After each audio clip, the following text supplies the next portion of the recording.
Estamos transmitiendo en vivo con los amigos del Desconcierto en su Facebook.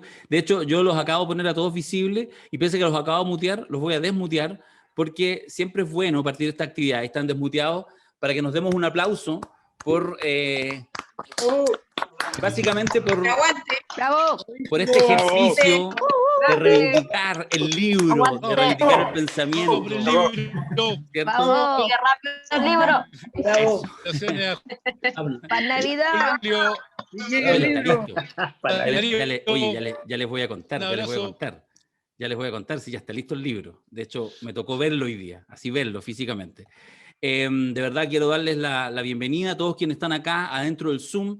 Han sido, aparte de nuestros invitados que ya los voy a presentar, han sido personas que tomaron esta decisión y que se lo agradecemos mucho de haber participado de la preventa del libro, de haber comprado un objeto que aún no existía, solo existía en un diseño, en una idea, en un trabajo que hemos realizado con Julio Pastén y que donde más hemos invitado a 16 amigos y amigas, ustedes ya lo saben, pero igual lo vamos a contar un poquito más adelante, tomaron esta decisión de participar en la preventa. Nos fue súper bien, sobrepasamos todas las expectativas de preventa. De hecho, quedan menos de 100 libros disponibles para preventa en 8 libros. Y bueno, es Alienígenas, el estallido social, los muros, un proyecto largamente anhelado y deseado. Y en primer término, insisto, quiero agradecerles a cada uno de ustedes por haber tenido la confianza, por haber tenido el cariño, por haber respaldado este trabajo y por entender que además este tipo de artefactos,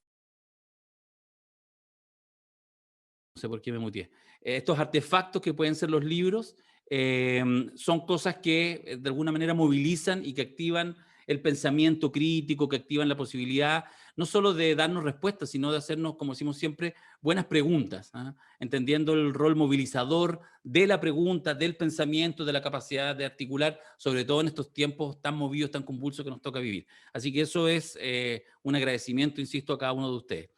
Agradecerles también mucho a los amigos del Desconcierto, que son socio partner con 8 libros, este verdadero holding alternativo del pensamiento y las comunicaciones, y en este caso los amigos del Desconcierto, nuestro querido Sergio Jara, director del Desconcierto, que además nos hizo la jugada y dijo, oye, pero por favor, transmitámoslo esto en vivo, movilicemos, justamente en esta lógica de irnos articulando. Así que, de verdad, muchas gracias a la gente del Desconcierto, a Maca González, que hizo las gestiones y todo.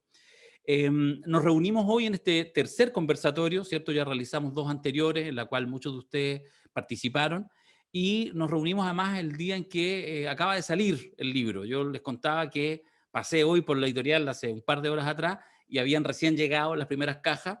Está literalmente hoy, acaba de parirse el libro, y nos pone súper contentos, entre otras cosas porque además cumplió con el plazo, que era una cosa que yo estaba histérico, pero suponía que no se iba a cumplir, se cumplió. Después también voy a comentar un poquito de aquello.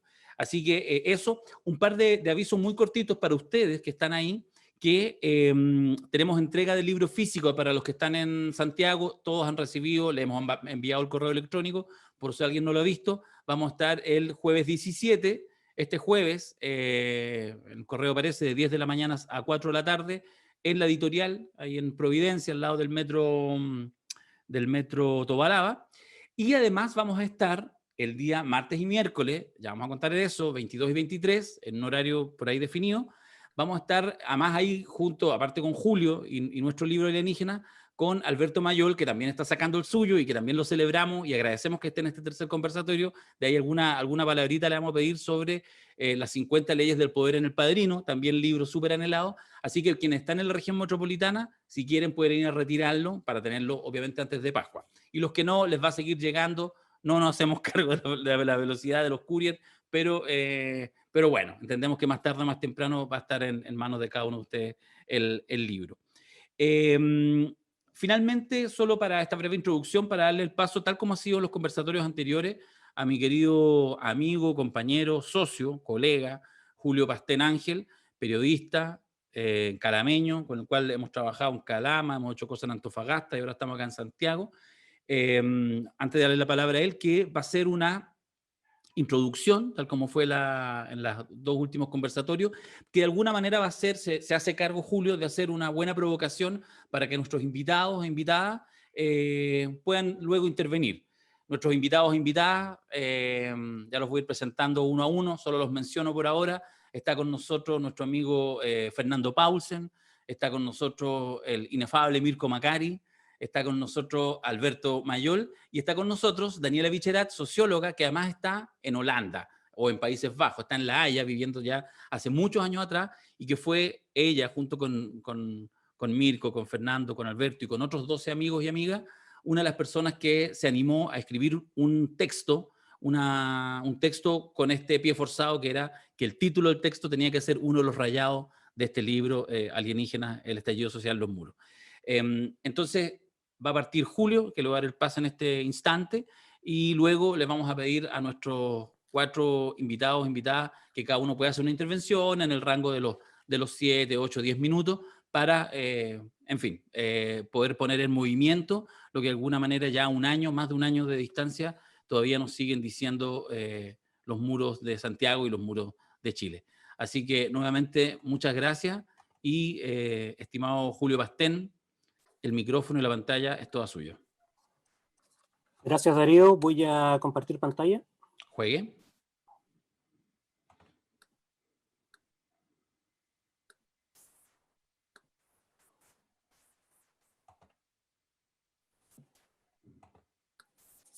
Me deja un segundo.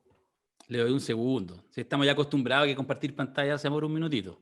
Además que hay que decir que de los archivos que hay hecho, Julio, este es el que te quedó por lejos más pesado. Así que yo estoy esperando que en algún minuto se tranque. Aposté plata, que eso va a suceder.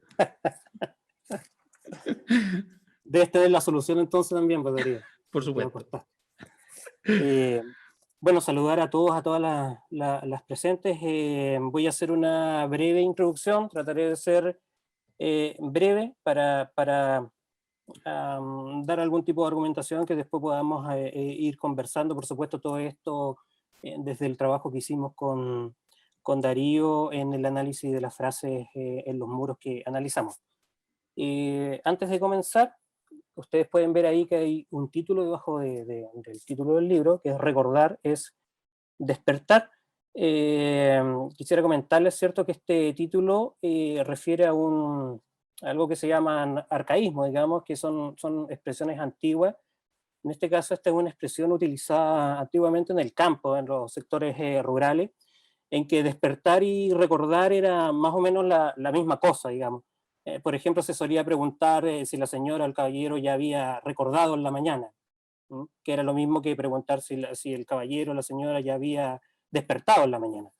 Este uso lo traemos a colación, que es un uso coloquial, ¿cierto? Porque nos genera todo un sentido para el tiempo actual, ¿no? El despertar ha sido una de las palabras privilegiadas en el discurso de la calle, y su relación con el recordar se ha visto reflejado en esa narrativa. Pareciera que no hay despertar sin traer algo del recuerdo, ¿no? Y lo vamos a ir viendo ahora. Por ejemplo, en estas dos imágenes podemos ver algo de lo que les estoy diciendo, ¿cierto? El recordar, ¿cierto? En esta frase que dice no son 30 pesos, son 30 años, y al lado la frase Chile despertó, ¿no? Si uno lo piensa, digamos, como una sola imagen, como una composición, parece un buen resumen del estallido social, digamos, un estallido, digamos, que trae al tiempo presente, o al tiempo ahora, décadas, ¿cierto?, de abuso, qué sé yo, y de demandas, digamos, que no se han cumplido. Además, el Chile despertó pasó a ser parte de otras expresiones, como cánticos populares, tipo barras de fútbol, por ejemplo, o canciones también inspiradas en el despertar, que tienen también un guiño, ¿cierto?, a los recuerdos, a traer de estas décadas pasadas, ¿cierto?, algunas denuncias, más que nada. Hemos traído acá con Darío 3 ejemplos simpáticos que podemos ver acá en relación, digamos, a cantantes populares. Por ejemplo, la Ana Tijoux, en esa canción que se llama Cacerolazo, en una parte, un extracto de la canción, dice: quema, despierta, renuncia, Piñera por la Alameda, es nuestra la moneda, cuchara de palo frente a tus balazos, y al toque de queda, cacerolazo, no son 30 pesos, son 30 años. Otro grupo que no tiene nada que ver con el estilo, ¿no?, de Ana, pero también en la misma narrativa, ¿eh? Noche de Brujas, en una canción que de hecho se llama Despertamos, dice: nos callaron por años y ahora despertamos, de mentiras y falsas promesas nos cansamos. Y otro artista, Nanostem, de otro estilo también, pero también en la misma narrativa, en una canción dedicada a Gustavo Gatica, ¿no? Entre tanta noche y entre tanta muerte, regalé mis ojos para que la gente despierte. Entonces ahí se va configurando, digamos, esta narrativa de la que hemos venido hablando en los seminarios pasados con Darío, y a propósito, digamos, de esta imagen, que es una imagen que aparece en el libro, ¿cierto? La poesía está en la calle. La anexamos, digamos, con esta misma idea que trato ahora de explicarle, que es recordar es despertar. A propósito de esto, el poeta chileno Gonzalo Millán, que utilizaba este tipo de nexo entre el despertar y el recordar, porque así escribía su poesía estaba muy relacionada, digamos, al tiempo y además a desconstruir o a intervenir la linealidad de la historia, de la que hablábamos el seminario pasado. Decía, lo quiero citar para que escuchen bien, digamos, qué es lo que decía el Gonzalo Millán: recordar esforzándose por la nitidez, por la precisión, es como lograr un pequeño despertar, una autoconciencia mayor. Somos autómatas, decía Millán. Vivimos como sonámbulos y los momentos en que uno despierta son muy pocos, digamos, para Gonzalo. De hecho, esto hubiese sido el despertar, digamos. Y curiosamente, cuando recorríamos las calles con Darío haciendo el registro de los rayados, nos encontramos precisamente con que habían personas que habían salido a pegar la poesía de Gonzalo Millán en las calles. De hecho, nos encontramos con el poema 48 del libro Ciudades, ¿ah?, que tiene una, digamos, su contenido básicamente busca revertir la historia trágica chilena. De hecho, comienza diciendo: el río invierte el curso de su corriente, y de ahí, digamos, va invirtiendo toda la historia. Voy a leerles un extracto de este poema.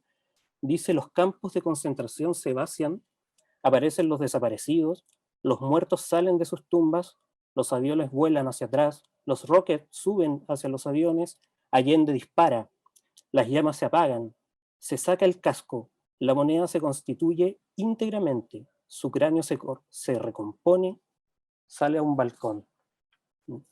Entonces vamos ahí viendo, digamos, cómo se va configurando esa narrativa. Además es una narrativa, digamos, que va a subvertir, digamos, el transcurso de la historia, en esto que hablábamos el seminario pasado, como de presente, pasado y futuro, y como que el pasado, perdón, está fijo, digamos. Es una cosa fija que quedó atrás, pero al parecer, digamos, con esta idea, ¿cierto?, que tenía Millán, y que yo le estoy proponiendo ahora que tengamos como matriz, digamos, de análisis, que pensemos en lo que viene de esta manera, es como es cierto, esas cosas que estaban fijas antes en el pasado, esos hechos del pasado, vienen, digamos, a constituirse en el presente ahora, ¿no?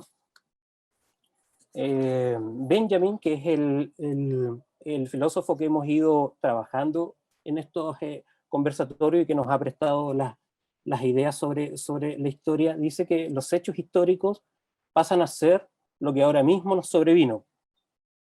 O sea, todos esos hechos históricos, por ejemplo, que se resumen en esa frase, no son 30 pesos, son 30 años, son esos hechos que pasan a ser ahora mismo lo que nos sobrevino, ¿no? Constatarlos, dice Benjamin, es la tarea del recuerdo, y el despertar es el caso ejemplar del recordar. Aquí un ejemplo de lo que les estoy comentando, un panfleto de fines de la década del 80, ¿no?, del 88, No más Pinochet, y el no más actual, digamos, que uno podría pensar que es ahora al mismo tiempo, ¿no? Se trae ese pasado, digamos, se actualiza y se vive un solo tiempo. En ese tiempo era no más Pinochet, y ahora es no más abuso, no más AFP, no más precarización laboral, no más Carol Dance, entre otros. Esta es una narrativa respecto de lo que les estoy comentando. La narrativa del tiempo ahora, digamos, que vendría a ser como la urgencia, y del despertar. Por ejemplo, esto es obviamente sacado de los muros, ¿ah? Son todas frases que están arrojadas, digamos, a las paredes de las calles que analizamos con Darío. El despertar está conceptualizado así, ¿no? Despierta, Chile despertó y nadie lo callará. Chile ha cambiado, despierta, quien mira hacia adentro, despierta, eso es muy interesante, ¿no? Quien mira hacia adentro despierta, porque pareciera que evoca un poco lo que yo les estoy comentando, que es el tema de la memoria, ¿cierto? Quien mira hacia adentro, o sea, quien en su alma interna pudiera recordar, ¿cierto? Pudiera quizás también despertar, ¿no? Chile despertó por los niños del Sename, sueña despierto para no vivir dormido, despertamos, CTM. Y por el otro lado, digamos, esta narrativa del tiempo ahora, de la urgencia, ¿no? Hay frases como ahora es cuando, nueva constitución ahora, asamblea constituyente ahora, destitución ahora, unidad ahora, dignidad ahora. Entonces yo los quiero invitar, digamos, a que pensemos lo siguiente, que son fotografías de Rayado, con esta matriz, digamos, con esta forma de entender, digamos, que recordar, ¿cierto? Nos lleva quizás a despertar, y el despertar no es más que un estado de conciencia distinto al de dormir, ¿no? Un estado de conciencia vigilante, ¿no? Y eso únicamente podría darse teniendo recuerdos, digamos, también el deseo, cuando uno desea algo, primero tiene que estar despierto para eso, pero además tiene que tener recuerdos para eso, ¿no? Tiene que tener memoria, no se puede desear sin memoria. Por ejemplo, no se puede desear la dignidad, que la dignidad es uno de los ejes centrales de las frases que nosotros analizamos con Darío, una categoría muy fuerte que se ve dentro de las frases, pero cómo aparece esa frase, o sea, esa categoría, ese concepto tan fuertemente ahí dado entre la gente si no está la memoria, ¿no? Si no está el recuerdo. ¿Por qué pediríamos dignidad si no recordamos lo que ha pasado? Los invito entonces a verlo de esta manera. Ahí, por ejemplo, tenemos una fotografía que dice Carol Baile degenerado, interesante. Ya después vamos a ver más adelante que hablemos de esto, porque Alberto escribió sobre esto, ese es el título de su texto. Pero es interesante porque este muchacho está desde el 2008, digamos, en la televisión, y ahora, después de un poco más de 10 años, se viene, digamos, a establecer a esta figura como el personaje que representa todos los males de la televisión, ¿cierto? Como que toda esa década, ¿cierto?, va a explotar o va a estallar, ¿cierto?, en el 18 de octubre a través de esta frase. Ahí está, evidentemente, el recuerdo y el despertar juntos, ¿no? Dios no existe, dice en la entrada de la iglesia de la Merced. Violadores, también en esa misma iglesia. Si ustedes ven al lado, yo puse ahí un panfleto, también de la época de la dictadura, de unos curas, unos obispos, ¿no? Con unos cachos como de diablos, ¿no? Y diciendo, creo que el Papa nos viene a exorcizar el 87, ¿no? Y al lado dice violadores, ¿cierto? Cura violador. Pareciera ser todo un mismo tiempo, ¿no? Aunque nos separan más de 30 años. Ya no basta con rezar, dice la frase ahí, iglesia violadora, monjas lesbianas, trasviste la diferencia. Frases alusivas al Sename, ¿no? Que caiga el Sename junto con el Estado capital. Sename colapsó antes que el metro, también hay un ejercicio ahí de recuerdo, digamos, por todo lo que se habló del metro, evidentemente por las estaciones incendiadas, y sale gente a decir, pero el Sename ya estaba colapsado, o sea, ahí de nuevo ese ejercicio, ¿cierto?, de despertamos, esto lo vimos, damos cuenta de esto, pero lo vemos porque traemos todas esas décadas hacia el presente, ¿no? Hacia el tiempo ahora. No a la mercantilización de la niñez y de la vida, que caiga el Sename, no más Senames en la misma línea. Hay en otro estilo, ¿cierto? Con otra forma de escribirlo, Sename colapsó antes del metro. Aquí dos instituciones, ¿cierto? La del político, muere Chadwick, y más abajo la TV miente. Otra otra cosa interesante acá, una especie de afiche, ¿no? Que dice TVN, CNN, Mega Noticias, Chilevisión, Canal 13, cómplices asesinos. Yo pongo al lado ahí para anexarlo, digamos, en estos un poco más de 30 años, ¿cierto? La frase ya que la mayoría, ¿cierto?, de conocer chileno, el mercurio miente. También pareciera ser un solo espacio de tiempo, ¿no? Una constelación, podríamos decir, de tiempo en palabras de Benjamin. Otra frase de Carol Dance o Carol Baile Degenerado, escrito ya en español. Otra frase de la televisión miente, hay mucha denuncia a instituciones, y ahí al lado un panfleto que dice salgamos a ver el Haller, a ver si se lo lleva, ¿no? Si se lleva a Pinochet, haciendo alusión también a cómo se manejaron los medios de comunicación, ¿cierto? En el tema de Cometa Halley, en la época de la dictadura, para digamos, generar algún tipo de desviación en la atención de las personas y primar cierto tipo de noticias, cierto, y de eventos por sobre otros. Y al 2020, digamos, seguimos viendo este tipo de frases como la tele miente. Otro actor político, Camila Flores, vio la peluche degenerada. Es interesante también hacer el comentario respecto de que hay muy pocos actores políticos nombrados en las paredes, lo vamos a ver después en unas nubes de palabras, el peso de cada apellido, digamos, de los que son nombrados, pero evidente que este movimiento en la denuncia carece de los actores políticos, no están, es una denuncia, digamos, contra el sistema, pero está muy poco localizado, digamos, o bajada esa denuncia a actores con nombre y apellido, a excepción, por supuesto, de Piñera. Y hablando de Piñera, ahí está escrito Piñera arriba y abajo fuera Mañalich, que es otro de los actores políticos que aparecen nombrados. Otro ejercicio más de los que les sigo comentando, entre el recordar y el despertar, ¿cierto? Una frase sobre la libertad a los presos políticos, digamos, que está actualmente en boga, ¿cierto?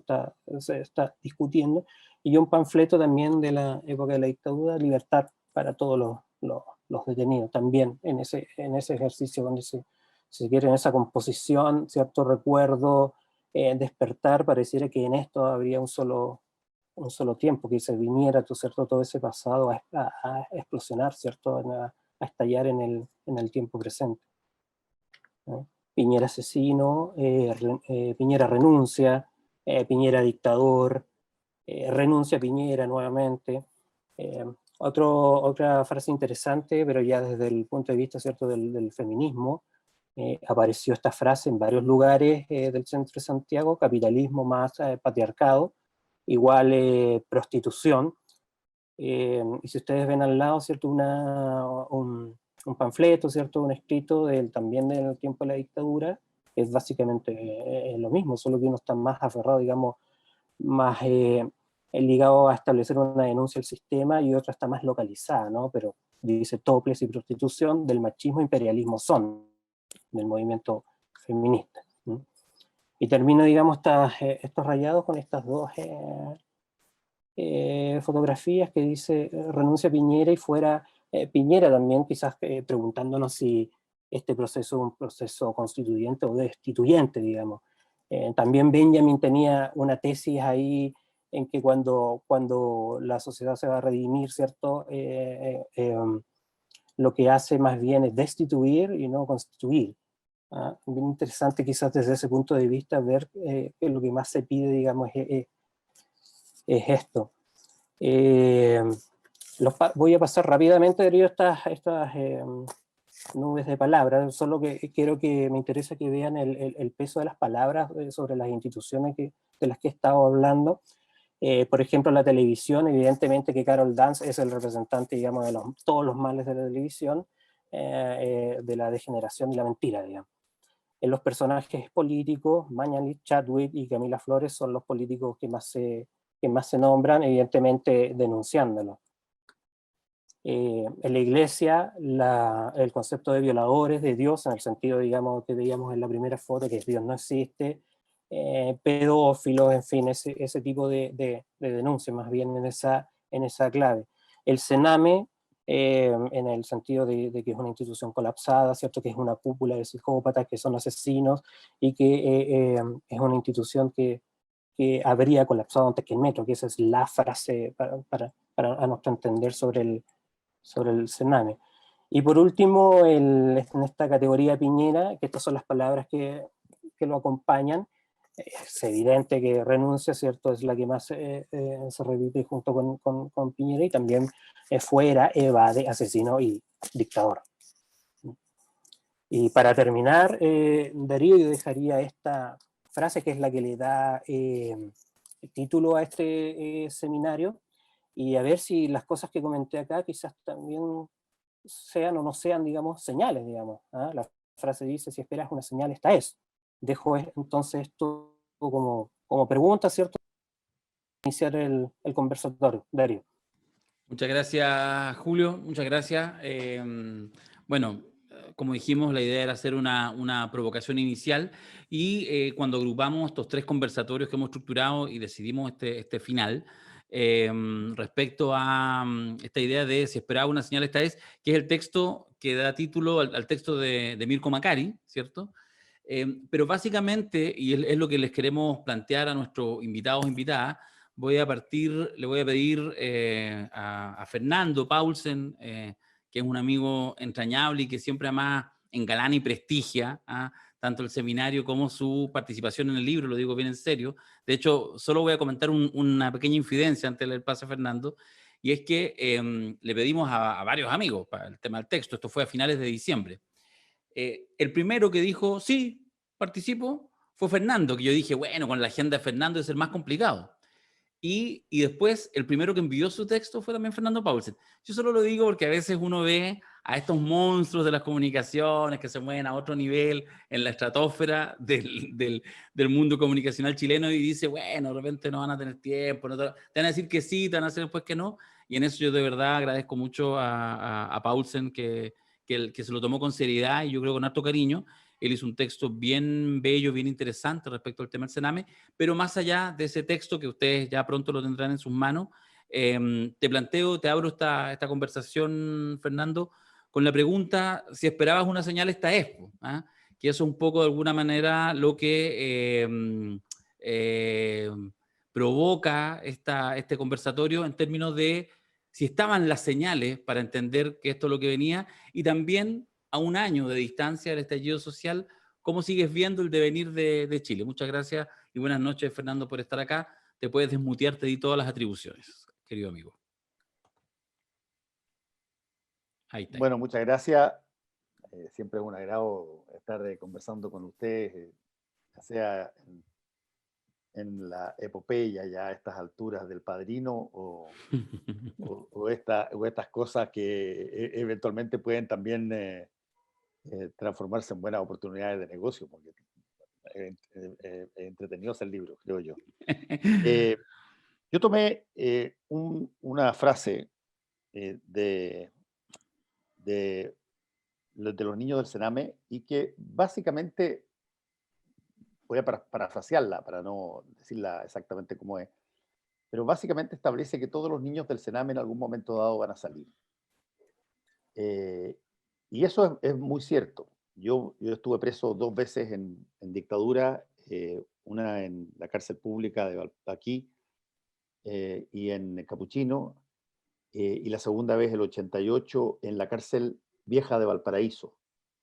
Y en la cárcel vieja de Valparaíso los niños delincuentes, las personas que estaban menores de edad, que estaban en la cárcel, estaban mezclados con los adultos, cosa que era una aberración, pero por todos lados. Y una de las cosas que uno se da cuenta muy rápido después de estar algún tiempo en la cárcel, es que salvo que la gente se muera adentro, todos van a salir. Todos absolutamente van a salir. Y el problema para el país es cómo salen. porque esos van a ser personas que eventualmente pueden ser gente que, si es que no han tenido ningún tipo de ayuda interna en términos de integración o de socialización o de rehabilitación, bueno, tú estás de alguna manera incubando una herencia al futuro, a tus hijos, a tus nietos. Y desde ese punto de vista me encantó la frase que tenía que ver con los niños del Sename. Esto de decir, mira, no crean que porque tú los puedes apilar en un lugar y tú irte a hacer las cosas que te gusta hacer y no tener que estar escuchándolo, eso no va a significar que finalmente van a crecer y van a salir. Y la calidad del país en un porcentaje altísimo se mide en cómo salen las personas que entraron alguna vez en la cárcel. ¿Y qué tanto has hecho tú por que salgan de una manera mejor de la que entraron? Bueno, eso es de alguna manera el graffiti. El futuro básicamente depende de lo que tú haces en el presente, cómo tú los tratas, cómo tú los inviertes en ellos, cómo tú te juegas, porque cuando salgan o cuando crezcan puedan generar condiciones distintas a las que tenían y que probablemente los hicieron ingresar. Y nosotros somos una máquina de dejar para mañana las cosas que se deben hacer hoy, en términos políticos. Estamos llenos de discursos que hablan, por ejemplo, de agregarle valor, generar valor agregado en nuestras exportaciones. Llevamos años diciendo eso. Y a la hora de la hora, el 70% de todos nuestros productos exportables siguen siendo recursos naturales que cortamos, aserramos o fundimos y mandamos para afuera. No hay... Cuando tú adviertes que se está hablando en serio, es cuando lo que se denomina voluntad política se transforma en conducta. Y tú lo ves. Cuando tú tienes la intención de hacer algo en tu casa, en tu oficina, en mi caso en el canal, me dan ganas de hacer algo, todos lo notan de inmediato, porque algo pasa, algo se transforma, o yo pongo recursos, o alguien pone recursos para que las cosas sean de otra manera, o alguien trae algo distinto que antes no estaba para que genere algún tipo de comportamiento común. La voluntad política se traduce en conducta, no en discurso, y nosotros somos extraordinariamente buenos fabricantes de discursos de voluntad política, y con el Sename ni hablar, lo hemos tenido, y con montones de otras cosas que son equivalentes al Sename, que son, si tú quieres, son pero una metáfora del Sename. Estamos llenos de ese tipo de cosas. Los niños que están en el colegio, me importa un bledo si es que es particular o si es que es público, pero los niños en un porcentaje altísimo, cuando empiezan a experimentar situaciones que los hacen tener problemas psicológicos o problemas en los estudios, tú te das cuenta que el resultado que nosotros hacemos, en vez de trabajar con esos niños, en vez de entender de que ahí hay un problema, todavía en Chile, y lo pueden preguntarle a cualquier psicólogo infantil, todavía en Chile, la queja de problemas educacionales de los niños tienen como primera respuesta el Ritalin, tienen como primera respuesta algún tipo de medicamento, tienen como primera tipo de respuesta la separación de ese niño de determinadas personas y aislarlo y darle un tratamiento particular. Y es más o menos lo mismo que hacemos con el Sename, solo que en el Sename, en vez de apartarlo, en vez de hacer, lo ubicamos a todos juntos en un lugar, creyendo que porque no los vemos todos los días, eso no está pasando. Y como dice muy bien el graffiti, todos los niños del Sename en algún momento dado van a crecer. Y cuando crecen van a salir. Y cuando salgan van a ser parte de la sociedad. Y como sean y como estén formados, y yo te digo que en la cárcel, y lo voy a decir con todas sus letras, nadie en la cárcel, nadie que te diga que sale fortalecido de la cárcel está diciendo la verdad. En la cárcel siempre pierdes algo de tu estatura, por la falta de dignidad, por la situación antinatura de estar en una situación donde tú sabes que has hecho daño a tu familia, que tienes que recibir a tus hijos que lloran porque tú estás dentro y te quedas afuera. Todo eso causa daño. Nadie sale fortalecido de la cárcel. Y por lo tanto, de la manera en que tú salgas en todo ese proceso, y eso es el graffiti de los niños del Sename, va a depender buena parte de cómo tus hijos y tus nietos en el futuro van a enfrentar probablemente ese tipo de conducta. Y por último, para no extenderme, creo que,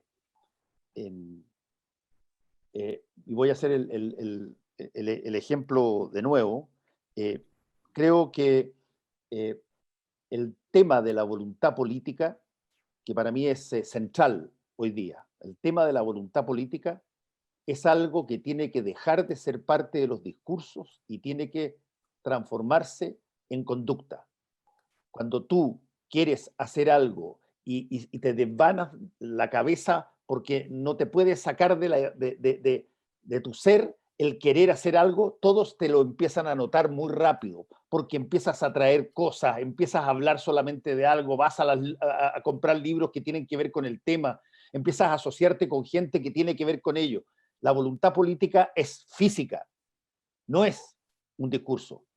Y desde ese punto de vista, por eso estamos ya con 2,10% de la AFP, porque todo lo que se dijo en discursos que se iba a hacer para ayudar, no ayudó. Y hubo que recurrir a otra situación porque toda esa voluntad política que se manifestaba en los discursos de que íbamos a tener la posibilidad de incluso tener algún tipo de renta casi universal, que después tenía tal grado de condiciones, tal gran grado de cosas que todo el mundo entendió que eso no pasaba. Y los 10% en gran medida son un charchazo a la falta de voluntad política por cumplir con las cosas que se dijeron que se iban a hacer. Y desde el punto de vista de los niños del Sename o desde el punto de vista de la gente más vulnerable, desde hace ya muchísimo tiempo, que se les está diciendo que la cosa viene, que esperen un poco, que tengan paciencia, hasta que finalmente el asunto, por cualquier gatillo que hubiese sido, por el precio del metro, por alguna situación extra que hubiese decantado, el hecho práctico era que la pradera estaba lo suficientemente seca para que con cualquier chispa se prendiera y se armara la hoguera. Y eso lo dejamos hacer todos porque nos refugiamos en los discursos de que había que tener cierto tiempo y había que dejar para mañana las cosas que eventualmente debíamos hacer hoy. Tal cual como nos pasa con las exportaciones de rollizo, tal cual como nos pasa con las exportaciones de fruta, tal cual como nos pasa con los lingotes de cobre. Seguimos exportando eso y por más que nos digan que en algún momento dado podríamos haber sido como en Corea del Sur o haber tenido tecnología y tratar de competir con aquello, todo eso hoy día son básicamente perfiles que se saquen en las revistas o en los diarios de excepciones y no la norma. ¿Y por qué? Porque nos acomodamos, somos cómodos. Y por último voy a decir una cosa que puede ser tremendamente contraproducente, pero en un país que tiene un porcentaje de comodidad extraordinaria en su élite, todos los que no piensan como yo son culpables de lo que me pasa. Y creo que desde ese punto de vista, por ejemplo, a mí no me extraña que haya grafitis donde te ponen a todos los canales de televisión o las radios o los diarios y dicen estos son los culpables de lo que está pasando, son traidores, son vendidos. No me extraña porque probablemente hay una dejación bastante fuerte de la misión que uno debiera tener en eso. Pero también hay un problema, y yo sé que esto no es popular, pero somos extraordinariamente buenos para deslindar responsabilidades y buscar culpables. Y bueno, están a mano muchos culpables. Hay una cantidad gigantesca de culpables disponibles para todo lo que nos pasa. No digo que los culpables somos nosotros, como parece fácil en el discurso, no. Lo que digo es que probablemente mucha más gente se sigue enterando a través de los medios de los desastres y las violaciones de derechos humanos que están ocurriendo en estos días, que porque tú te enteras a través de otro tipo de fórmulas, incluso en las redes sociales. Es cierto que hay un desgaste brutal en los medios tradicionales que los ha hecho achancharse, ponerse conservadores, ponerse viejos, pelados, fofos. Sí, eso es totalmente cierto. Pero todavía, creo yo, en un porcentaje altísimo, un porcentaje enorme de lo que se conoce y lo que se informa sigue saliendo a través de los medios tradicionales y no necesariamente de las redes sociales. Y creo que desde ese punto de vista somos cabezas de turco y estamos ahí para que nos peguen en la cachetada. ¿Por qué? Bueno, porque cuando tú tienes rabia y cuando las cosas a ti te molestan y cuando las cosas a ti te faltan y cuando las cosas a ti te angustian, al último el que quieres echarle la culpa es al que ves en el espejo. Fernando, muchas gracias por tus palabras. Te vamos a dar un aplauso, lo he desmuteado para que agradezcamos esta presentación maciza. Maestro. Gracias, Fernando. Fernando. Grande maestro, grande. Bravo. Qué pena. Maestro. Sí, fuerte. Qué pobre. La voluntad Realidad política es fuerte. física. Sí. Tremenda. Sí, pero qué triste. Bueno, el texto efectivamente de Fernando, ustedes vieron el grafiti, lo pusimos en algún minuto ahí, es duro, porque tiene una cosa como amenazante, etcétera, así que de verdad muchas gracias, Fernando, por compartir. Vamos a seguir con nuestros invitados, invitadas. Voy a hacer un pequeño cambio de última hora y le voy a pedir a Daniela Bicherat, que es socióloga y que vive hace ya no sé cuántos años. Aquí te estoy dando ahora sí todas las atribuciones, Dani, así que te puedes desmutear. Está hace ya como 20 años en Europa, hace ya varios años también en La Haya, y justamente vino el verano pasado, coincidió en estos días. Yo con ella fuimos compañeros de universidad hace muchos años atrás, y conversando se entusiasmó con la idea y quiso tomar un texto, y nos parece más interesante, y por eso nos pareció también súper fresco que pueda estar acá en este conversatorio, porque tiene que ver con la mirada de una chilena comprometida con la distancia, etcétera, pero que igual estás un buen tiempo viviendo afuera, y eso a veces te da una perspectiva ni mejor ni peor, distinta. Así que Dani, muchas gracias por haber compartido, por haber participado en este texto y por estar con nosotros acá con esta diferencia horaria tremenda. Ya son casi la 1 de la mañana en el viejo continente. Sí, bien viejo. Gracias a ti por invitar, gracias por la presentación, Julio, me gustó muchísimo, y gracias a Fernando también, seco. Me apabulla un poco hablar después de la intervención de Fernando, pues, Darío. Así es la vida, lo hice a propósito. Sí, ya me imaginé. Yo mientras los escuchaba trataba de pensar cómo conectarlo con lo que yo escribí. Yo tomé un texto que es una pregunta. Y es la pregunta por ¿dónde está la democracia? Y escuchando a Julio y a Fernando, me parece la pregunta aún más relevante, porque tengo la impresión que, como dice Fernando, la voluntad política es física, como dice Julio, el despertar necesita de memoria, y la memoria no es solo mental y discursiva o figurativa, también es física. Y yo creo que el despertar, el estallido, las constantes y diarias o semanales ocupaciones de la Plaza Dignidad han sido la señal que ha demostrado cuánta falta física y de experiencia han tenido estos años de democracia. Entonces, yo creo que el problema y la razón por la que esta pregunta ¿dónde está la democracia? es todavía válida, es todavía urgente, es todavía un poco también frustrante, es porque hubo una promesa de encontrar la democracia cuando se acabara la dictadura. Y esa promesa pasaron décadas en donde se fue transformando en una promesa de procedimientos o de discursos o de una democracia en la medida de lo posible o de los acuerdos.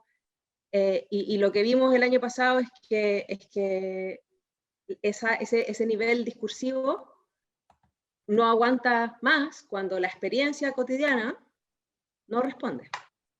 Y entonces la respuesta a la pregunta, en realidad, es la democracia no la podemos encontrar a no ser que miremos exactamente cómo vivimos la vida cotidiana. Y cómo vivimos en la vida cotidiana en el espacio público, cómo nos movemos en la ciudad, cuán segregadas están nuestras ciudades, cuán difícil es vivir en nuestras ciudades. Darío me pregunta cuál es mi percepción de Chile cada vez que voy. Y cada vez que voy y llego al aeropuerto, y me bajo del aeropuerto y me subo al auto, me van a buscar mis papás y me llevan a la casa de mi mamá o de mi papá, y empezamos a pagar. Porque para salir del aeropuerto hay que pagar. Y cada ciertos metros hay que pagar. Y yo acá, no, en Holanda no hay la circulación se paga con impuestos altos que pagamos todos, pero no hay peaje ni en las ciudades ni entre ciudades. Entonces, y cada año que iba pasando, además, moverse de Pudahuel a la zona oriente, que es donde vive mi familia, en Santiago, el mismo cachetazo. Exactamente las mismas barriadas, exactamente los mismos bloques de viviendas sociales, sin ningún tipo de transformación física, material, de lo que significa vivir en un país democrático. Entonces la pregunta es una pregunta que yo creo que también tiene que plantearse hoy día: ¿qué es la democracia en el contexto constituyente que estamos viviendo hoy día? ¿Cuál es la democracia que queremos constituir? Porque la que tenemos no es democracia. Y si eso es la democracia, es suficientemente violenta como para que necesitar producir algo nuevo. Y eso nuevo tiene que tener una dimensión pública y también una dimensión privada. O sea, el tema por ejemplo, que también lo menciono brevemente en el escrito, nos hemos dedicado a pensar el tema del espacio público, de la racionalidad pública, de los discursos públicos, y que la democracia descansa en eso. Yo creo que no descansa solo en eso, depende en cómo de las relaciones domésticas y la persistencia de los feminicidios, la persistencia de la violencia doméstica, la persistencia de la violencia contra los niños, todo eso que sucede en el ámbito privado, que como sucede en el ámbito privado, uno lo puede desplazar y decir: es que no lo veo, es que no es asunto mío, es que no es un tema público, no es un asunto que tengamos que resolver en común, ya no se sostiene. Y por lo tanto, la pregunta de dónde está la democracia es: ¿cómo podemos constituir espacios públicos y privados donde nos relacionemos de manera democrática? Y entonces, ¿qué significa relacionarse de manera democrática? Y yo estoy un poco cansada de escuchar a la gente y de leer teorías sobre democracia que no consideran el conflicto. Porque creo que seguir pensando que la democracia es que vamos a estar todos de acuerdo y que vamos a llegar a un consenso y una distribución como formal, equitativa entre el demos, es un poco ficticio. Lo que creo que tenemos que ser capaces de generar son mecanismos de resolución de conflictos que aunque nos antagonicen, no nos eliminen, no nos aniquilen mutuamente. Y en eso, quizás es bueno pensar no solo en un solo público, en un solo demo, sino que pensar en muchos. Y en la gran diversidad que existe en Chile, que tiene que tener espacio de reconocimiento. Y para eso, la calle ha sido fundamental, porque están todos ahí. Están todas las banderas, están todos los colores, están todas las pieles, están todas las formas de vestirse o desvestirse, está todo. Y el desafío, yo creo, hoy es cómo hacer un espacio para que toda esa diversidad pueda constituir. No de una manera en que se fije un consenso, sino un poco más orgánica, un poco más viva, un poco más fluida. ¿Qué más? Otra cosa que pensé a propósito de las intervenciones anteriores es que yo creo que lo que ha pasado con el estallido es que lo que se ha movilizado no solo es la gente, es también el espacio. Y la Plaza Dignidad es un espacio fabuloso en la historia de Santiago. O sea, yo no sé cuántos de ustedes conocen la historia de la plaza, pero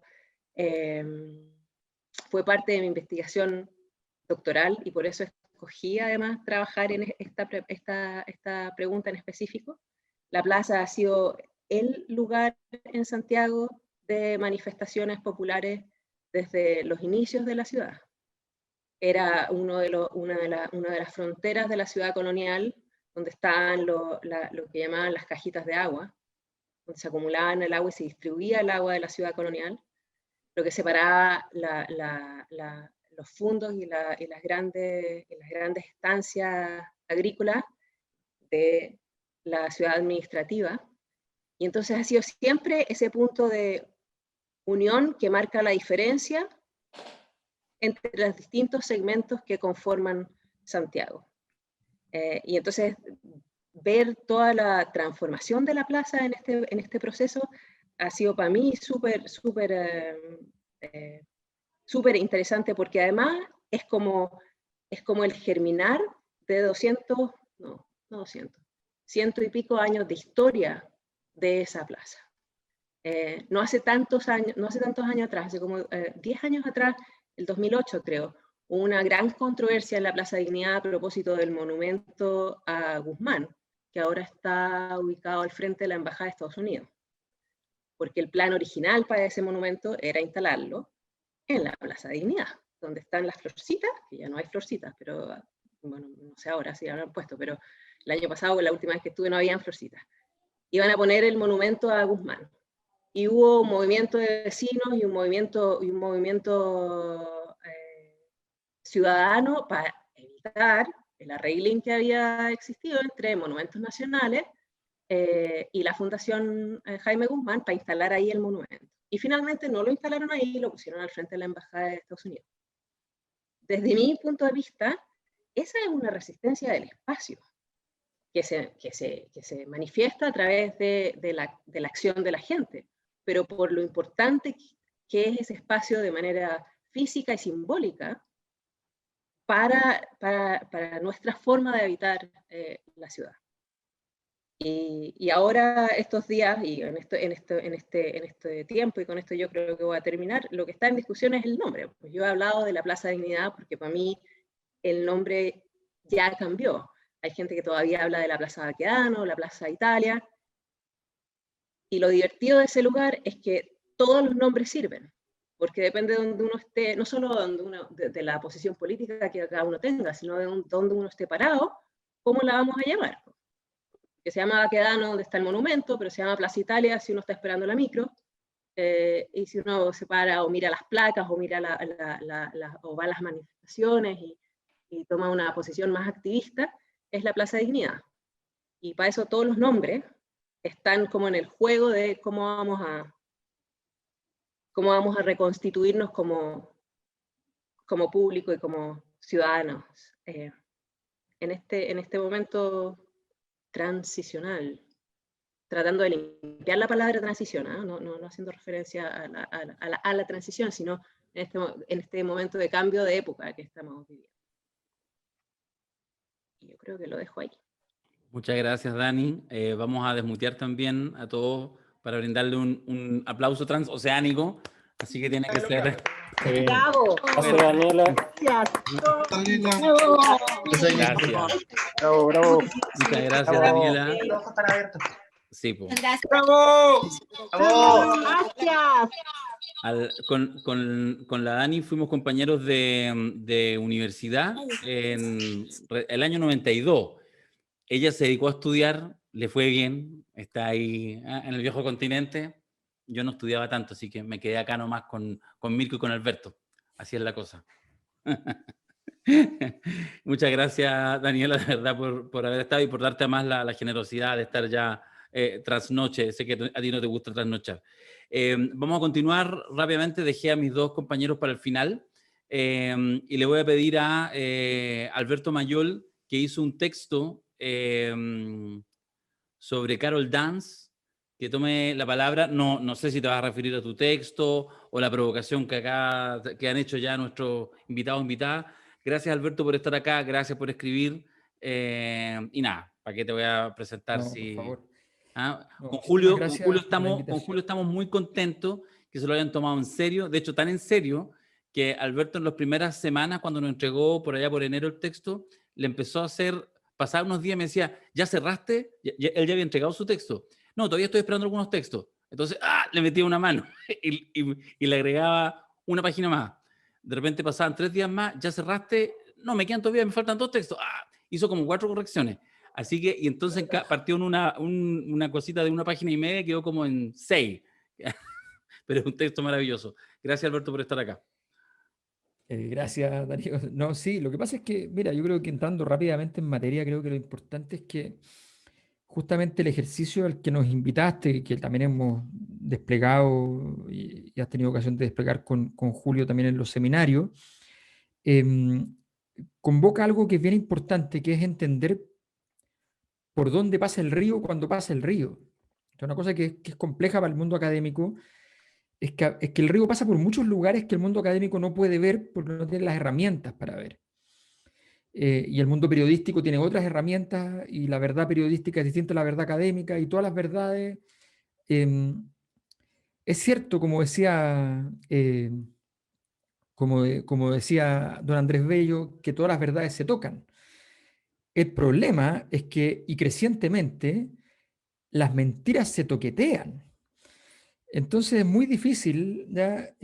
Lograr producir de repente una cierta significación. Entonces cuando tú dices, por ejemplo, a mí, la frase que da origen a este evento de hoy en particular, por ejemplo, que es, si esperabas una señal, esta es. Esa frase, para mí también era muy importante. Elegí Carol Dance por otra, pero por otra razón que la voy a explicar, pero que irónicamente, pero es bien académica, ¿no?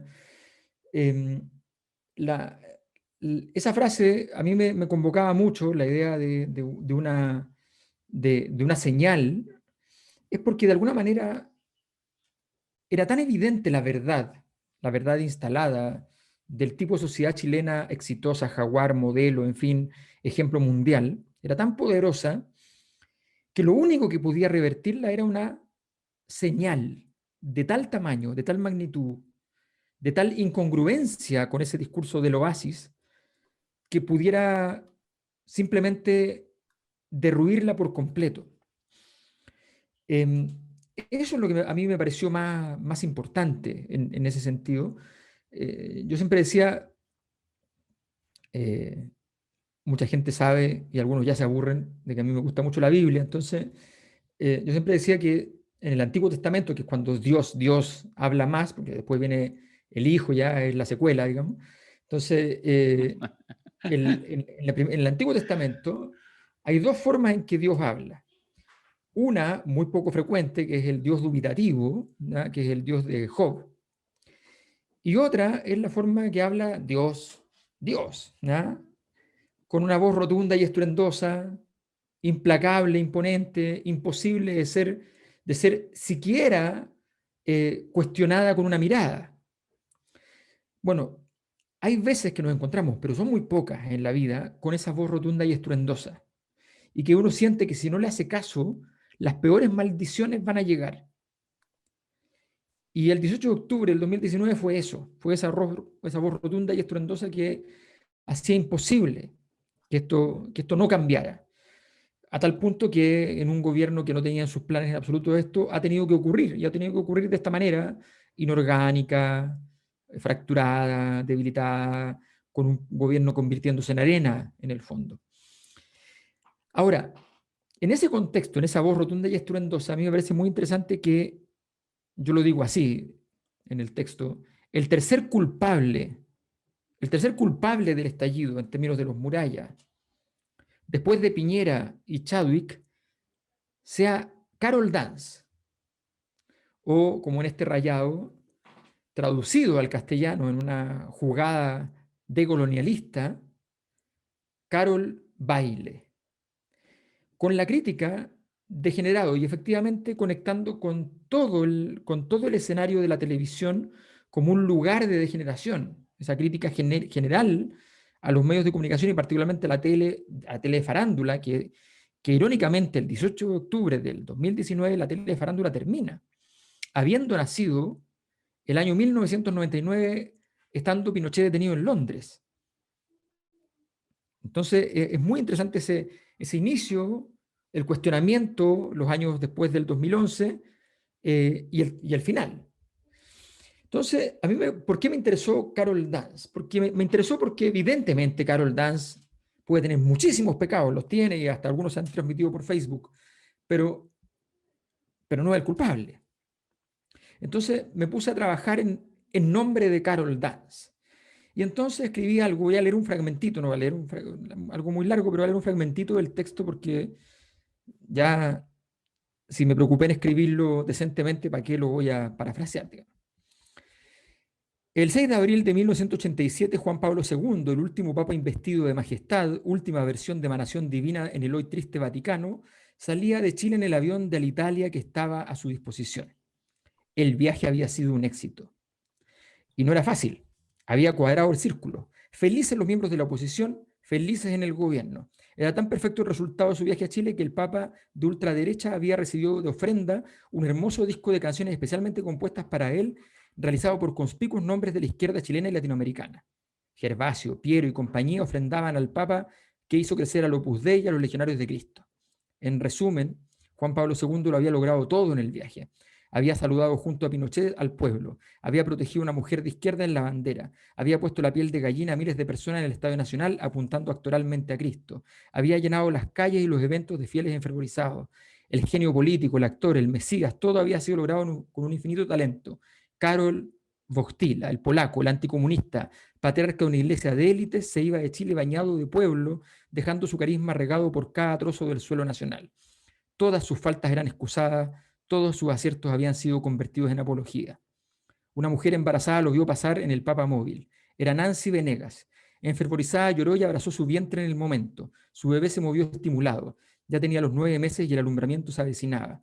Pocos días después nació su hijo. No tuvo dudas a la hora de bautizarlo con el nombre de quien la había emocionado recién días atrás, con el nombre real, no el religioso, del mensajero de la vida.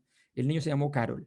Si era necesario determinar la potencia del mensaje religioso y purificador del Hijo, en el segundo nombre los padres decidieron que portara el nombre más impresionante de la historia, Jesús.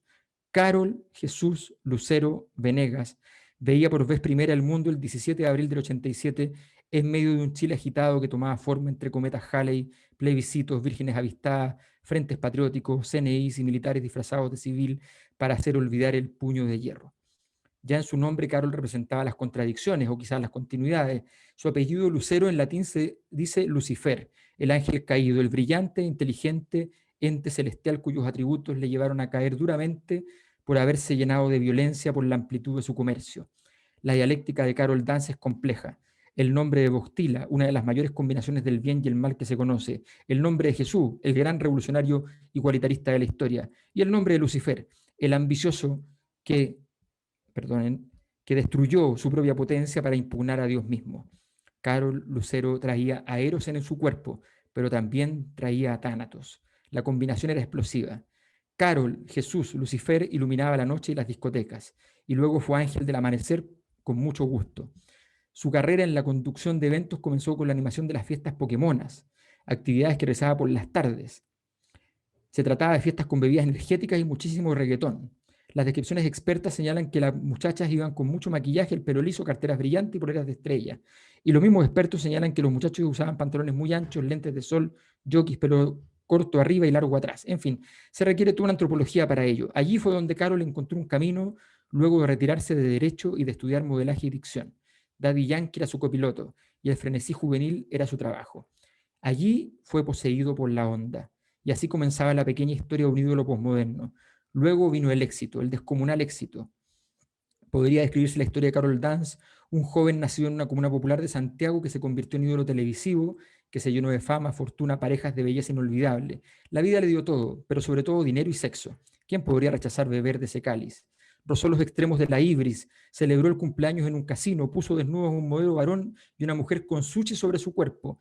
Demostró que el dinero estaba para ser usado con los placeres más simples y en los más escabrosos. Y se convirtió en un referente radial y televisivo.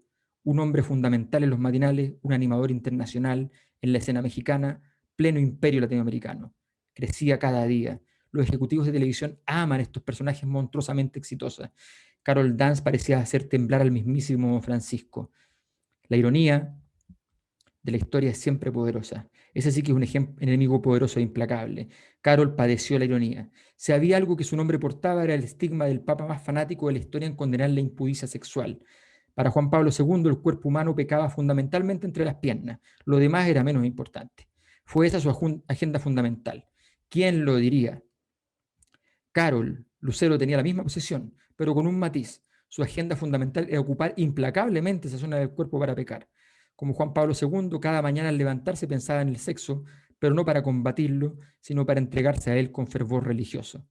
Por esa lamentable necesidad que quizás no midió las consecuencias de recibir una felación mientras transmitía un programa de radio y una muchacha arreglaba los cables bajo el mueble, desarreglando los pantalones en el camino.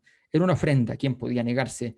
Ella bajó a mover los cables enredados y de paso, bueno, quiso satisfacer a su ídolo. Gentil, él se entregó al mundano placer. No midió las consecuencias de ser feliz, no pensó en los millones de resentidos, tampoco pensó, y fue imprudente, que toda la escena se transmitía por Facebook y que millones de personas vieron sus contracciones faciales, sus ojos evadiendo el mundo. Era inimaginable. Carol Jesús recibió una mamada en vivo y en el nombre de Juan Pablo II. El lucero Lucifer había hecho su trabajo. Y así son los grandes, contradictorios. Unos dijeron un ídolo, otros respondieron un degenerado. Christian Warken pensó en escribir algo sobre ángeles caídos. No lo hizo. Pero un día Chile despertó, o estalló, como usted prefiera, y era un 18 de octubre. Y el lunes 21, muchos esperaban que esto hubiese sido un sueño. Quizás Carol salió a la calle sin pensar un instante en Bostila. Los rayados se sumaban unos a otros y Piñera era el principal destinatario, el culpable. Segundo estaba su primo hermano, el ministro del Interior, Chadwick. Ya eso le dolía a Carol, sensibilizado con la causa de la derecha política, pero los culpables seguían apareciendo en los muros. Estaban los carabineros, acá mediante. La maldita trinidad de la primavera chilena eran culpables. Los dos primos millonarios, uno más que el otro, los dos con historias negras, los dos poderosos. No a todos les pasa, pero son los costos de la política. Pero el tercer nombre propio más reiterado le llamó la atención. Era su nombre, o al menos su nombre artístico. Carol Dance. Chúpalo, le decían, directamente y sin protocolo. Lo dejo ahí, el texto sigue, corté algunos fragmentos, pero me parece súper interesante cómo se condensa una historia en un hombre que está en su casa, que no gobernaba,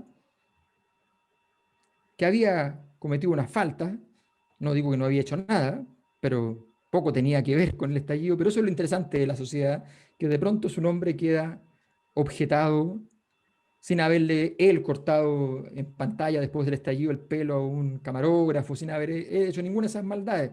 No, simplemente simbolizando a Quique Morandé con todas las tropelías, simbolizando a Don Francisco, simbolizando toda una historia de la televisión en un solo nombre, joven, exitoso, pero quizás demasiado prosaico para el nombre santificado que lleva.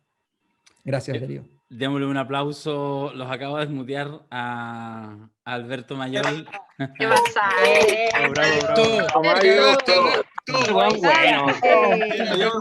Impresionante, Alberto Mayol.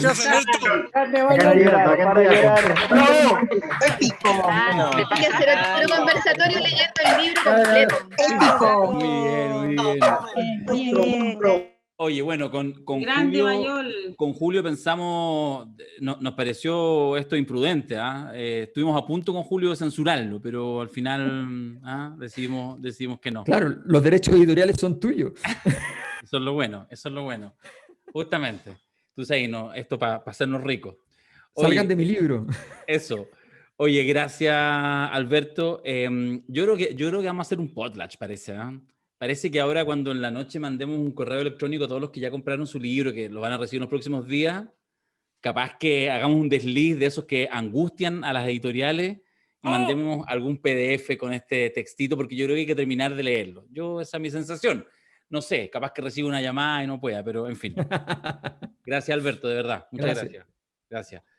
Y dejé para el final, porque lo quiero mucho, y hoy día cuando nos juntamos con Julio Pastén a estructurar todo el orden, además la presentación, todo, dijimos o abrimos con Macari o cerramos con Macari, porque mal que mal el título del conversatorio del día de hoy es esta frase que él elogió, que él eligió, digo, si esperabas una señal, esta es. Que más debo comentar que cuando nos juntamos con Mirko, también a fines de diciembre, con este book que yo le entregué, a veces la mayoría en digital o en físico, a todos los 16 hombres y mujeres, paritario hay que decirlo, 8 y 8, que participaron en este libro aportando un texto, se los entregué, algunos se demoraron algunos días. Lo de Mirko fue así, fue en físico, nos juntamos, estábamos tomando una cerveza y yo la había impreso. No, en el computador, estoy mintiendo, en el computador. Prendo y empiezo a pasar así rapidito. Se demoró, no sé, yo diría unos 15 segundos. Esta. Macari, po. Si así es Macari. ¿Ah? Así. Esta frase. Si esperabas una señal, esta es. Muchas gracias, Mirko, por haber escrito. Muchas gracias por haber estado acá y por haberte aguantado, porque yo sé, no te tengo, mira, lo tenía, te tengo silenciado, Mirko Macari. Calmado, que al tiro, ahí te di todas las atribuciones para que te puedas desmutear. Muchas gracias, Mirko, por estar acá, querido amigo. Bueno, un gusto estar acá con dos grandes amigos, con Julio Pastén y Darío Quiroga. Efectivamente, un día de diciembre del año pasado, como este, caluroso, pero en un restaurante que no estaba cerrado, nos tomamos una cerveza con Darío para invitarme a esto y dije, tío, qué bueno. Yo soy muy flojo, más flojo que la mandíbula de arriba para algunas cosas que no me excitan mucho, pero la idea me pareció genial. Y entonces me programé porque me iba a fin de ese mes de diciembre, unos días a la playa, y dije, ya, ahí voy a escribir. Y la verdad es que me senté una tarde y lo escribí rápido. Apelé a algo que alguna vez había escuchado y que me hacía mucho sentido, que se llamaba la corriente de la conciencia, que es como conectarte con tu guata y a ver qué sale.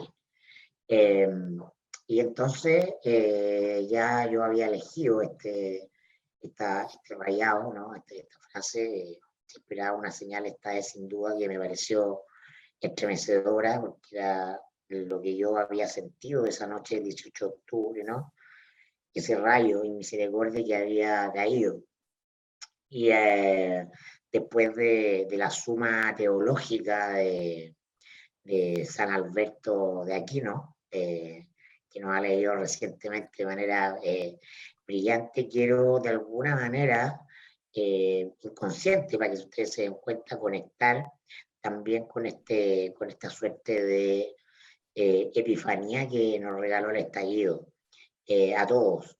Yo también quiero ser súper sencillo y leer un poco, sencillo en esta presentación, leer un pedazo de mi texto, porque creo que es lo mejor. Se expresa por sí solo. Aquí le vamos a poner más. Que tiene que ver un poco con la reconexión con lo sagrado. Y le hice un epígrafe de un libro que a mí me gustó mucho, por la profundidad humana, ¿no? El epígrafe dice: cuando los dioses ya no existían y Cristo no había aparecido aún, hubo un momento único, desde Cicerón hasta Marco Aurelio, en que solo estuvo el hombre. Esta es una cita del libro Las Memorias de Adriano, de Marguerite Yourcenar. Y mi texto comienza así: nuestro mundo racional y moderno ha expulsado lo sagrado. Los dioses se marcharon y la técnica nos ha hecho ciegos a los designios. Pero en algún remoto tiempo antiguo, la naturaleza era entonces un mapa inequívoco de la voluntad del Olimpo. En nuestra casa de Gran Avenida, mi nanita decía en los días calurosos del estío que si además el cielo enrojecía al atardecer, era un terremoto seguro. Acabo de mundo, la oí decir más de alguna vez, viendo algún desastre natural como la inundación de los monzones en el sudeste asiático, a la hora de las noticias, que era también la hora de la cena en nuestra familia de italianos pobres. Las mejores pastas y postres se pasaban por delante de ese televisor Philips blanco y negro, en el que José María Navasal explicaba con meridiana claridad que el mundo era un lugar peligroso y fascinante, lleno de conflictos y luchas en medio de eso que llamábamos Guerra Fría. La noche del 18 de octubre, acostado frente a mi televisor LED Samsung y con vista de águila sobre Santiago desde lo alto de Peñalolén, el recuerdo infantil de ese fuego simbólico en el cielo vino a mi mente cuando Chile entero contemplaba la dantesca escena de las estaciones del metro ardiendo una tras otras en Vicuña Maquena. La ciudad convertida en un reality 24/7 por miles de cámaras que nos recuerdan que 1984 es hoy. Una sensación extraña, esa de estar asistiendo a un momento único, a un portal entre dos tiempos donde los dioses han vuelto a la tierra, condenando trágicamente al holocausto a un mundo al que lo abandonó su alma, tal como lo hizo implacablemente Yahvé con Sodoma y Gomorra.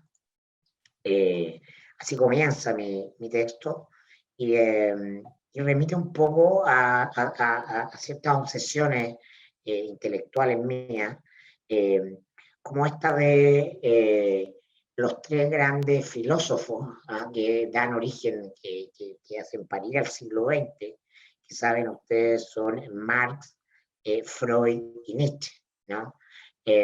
Los tres representan la subversión del orden establecido, ¿no?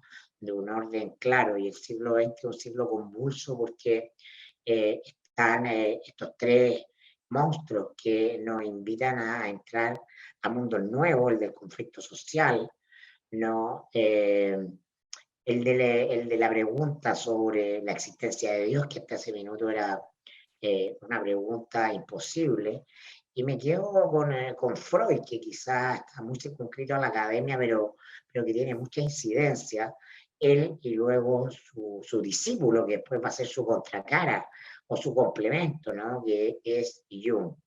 Entonces, en el libro de Darío y Julio, ¿no? Está lleno de esto que a mí me fascina, que es el inconsciente colectivo. Estos rayados, ¿no? Estos grafitis, estas formas, son una suerte de llamado de la tribu de reconexión con este espacio inconsciente, ¿no? Que explota. Ese mundo de certezas racionales que domingo a domingo los diarios nos venían diciendo sobre el éxito del modelo chileno, ¿no? Que era el discurso hablado, la palabra organizada, ¿no? Era lo que llenaba nuestro consciente, ¿no? Había logrado someter a lo que venía ocurriendo en el inconsciente, que no tenía, sino de manera solo marginal, un discurso que, como nos dimos cuenta el 18 de octubre, era una pulsión, era un volcán contenido, generando magma emocional, ¿no? Y que estalla, que escupe, que salta. Las paredes que retratan Darío y Julio son una suerte de escupo, un pollo en la cara a esa certeza que el mundo oficial nos venía ofreciendo litúrgicamente, elección tras elección, y que simplemente presentaba al parecer algunas pequeñas fracturas. Incomodidad, yo lo venía sintiendo desde mi rol de periodista, ¿no? La imposibilidad de penetrar el discurso oficial, ¿no? Homogéneo, compacto, absoluto, y la sensación que empezaba a instalarse, ¿no? Lo que nos decían las noticias, ¿no? Esta fractura institucional, esta grieta, ¿no? Decisiva, ¿no? Y ese momento tiene su clímax, ¿no? Su orgasmo, el 18 de octubre. Y ese es un momento que marca un antes y un después lo repito, es un rayo fulminante, que da por muerto todo lo anterior, que no deja ninguna duda. Es cierto que Piñera todavía está ahí, es cierto que la FP están entregando la plata y no han cerrado, pero todo lo que vivimos después del 18 de octubre es una película zombie. Son muertos vivientes en realidad. Parece que están vivos, pero en realidad están muertos, ¿no? Y en este mundo estamos habitando, en esta película gore, ¿no? De zombie. Pero ese momento es el momento prístino, es el momento en que vuelve lo litúrgico, lo sagrado, ¿no? Ese inconsciente contenido, ¿no? Que carga, ustedes conocen la teoría de Jung, ¿no? De los arquetipos, ¿no? Que están sintetizando la mente humana colectiva, ¿no? Y su historia milenaria en un conjunto de garabatos, garabatos que si uno los mira bien tienen un profundo sentido, pero que el lenguaje del hombre racional no comprende del todo. Y entonces este librazo es un gran garabato que emerge desde el alma de Chile, ¿no? Y que queda ahí en la pared y que yo creo que sin duda ustedes van a gozar y disfrutar porque es el momento cero de este nuevo mundo que empezamos a caminar. Muchas gracias. Muchas gracias, Mirko. Ahí están desmuteados, pueden desmutearse. Pero Macari. Grande Macari. Grande, Mirko. Mirko. Maravilloso. Buenísimo, Mirko. Reconozcan, queridos amigos y amigas, que invertimos los roles. El Alberto se cargó ahí a lo procá, se fue así, y Mirko entró más bien en una dimensión más profunda. Son textos ambos muy bellos, son los textos que componen estos 16 textos, algunos les van a gustar más, otros menos, son de estilos súper distintos, pero de verdad muchas gracias Mirko y muchas gracias a todos, a Alberto, a Daniela, a Fernando y al resto de los autores y autoras que con algunos de ellos conversamos esta semana, así que nada, vamos entrando ya en la parte final de este conversatorio. Nos vamos a alargar yo creo que unos 10, 12 minutos más, porque lo que vamos a hacer ahora es básicamente el lanzamiento, ¿ya? De este libro.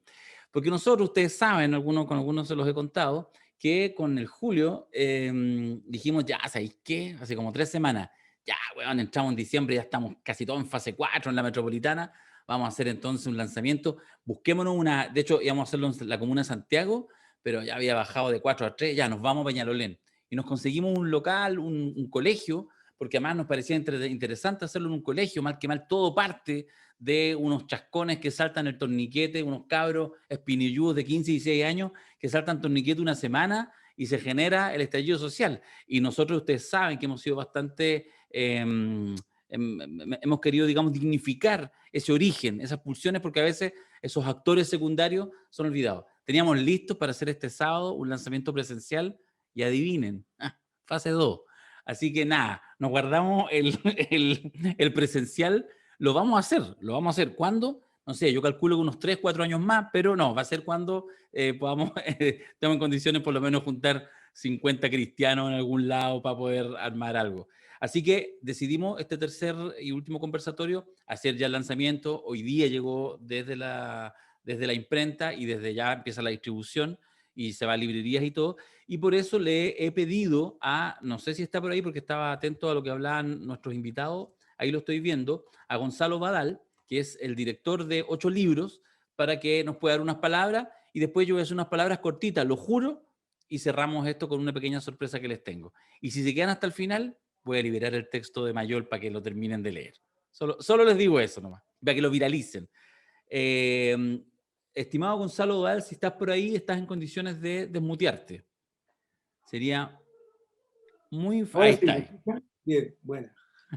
¿Cómo estás, Gonzalo? Hola, ¿qué tal? Bueno, saludar a todos, a Darío, a Julio. ¡Tienes el libro! Está el libro. Lo primero es decirles que el libro existe y detrás del libro hay una editorial. Acá está el libro, ahí ¿se ve? Se ve. La tecnología y el Zoom ahí nos han hecho ver mucho a pantalla plana, pero los libros todavía afortunadamente existen físicamente. Así que, nada, solo un par de comentarios. Nosotros, los editores, somos un medium para hacer que esos sueños y ese imaginario, esa memoria, esa extensión del cuerpo que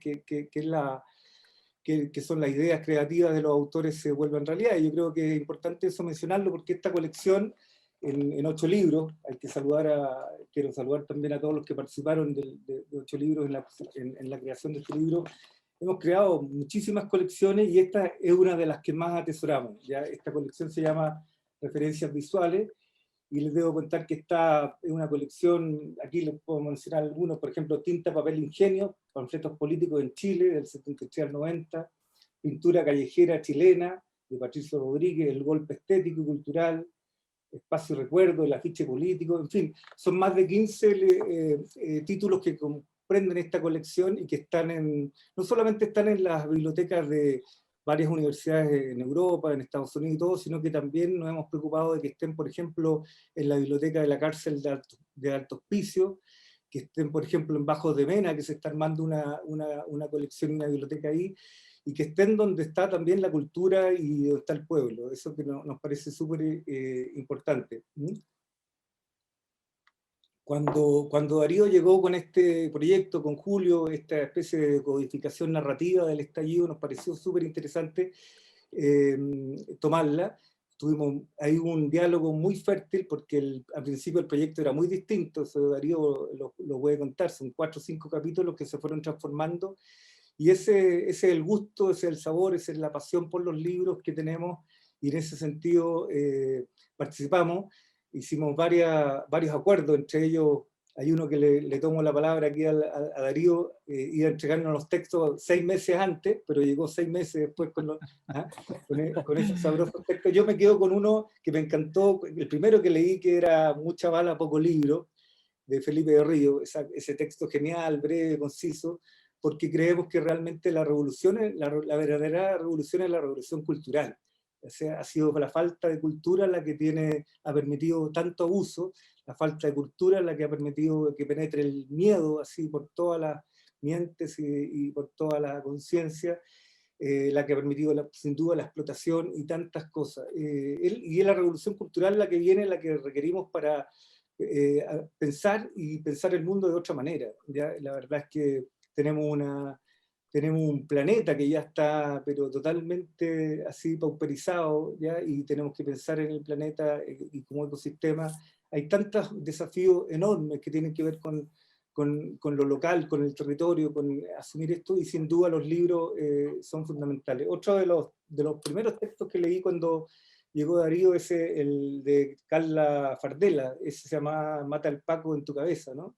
Algo así. Sí. A propósito de esa libertad Mastercard que andamos todos, el consumo es porque existen consumistas así que no tienen ninguna conciencia de la huella de carbono que deja su consumo, y suma y sigue. Así que en ese sentido, bueno, felices de participar de este proyecto, de estar ahí, y también contento desde la perspectiva, a propósito, me recordaba, justo entré cuando estaba hablando Fernanda Paulsen, un comentario nomás que quisiera mencionar, este achanchamiento de los medios.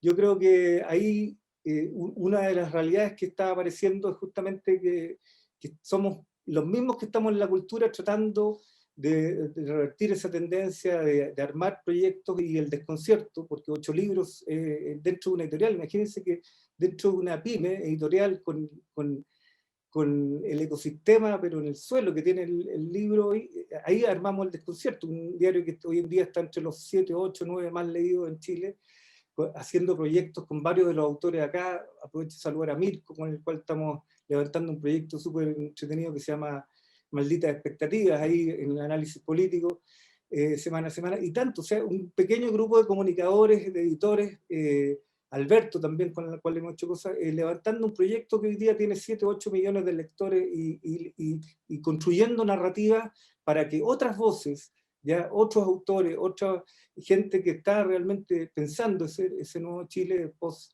o dentro del estallido, podamos hacerlo entre todos. Así que nada, agradecimientos por la confianza, Darío, Julio, por el gusto de participar de un proyecto de excelencia como el libro que ustedes nos han invitado a construir, y eso, vamos ahora a distribuirlo, a hacerlo visible, y que existe la versión papel, y para que todos se acerquen también y puedan leerlo in situ.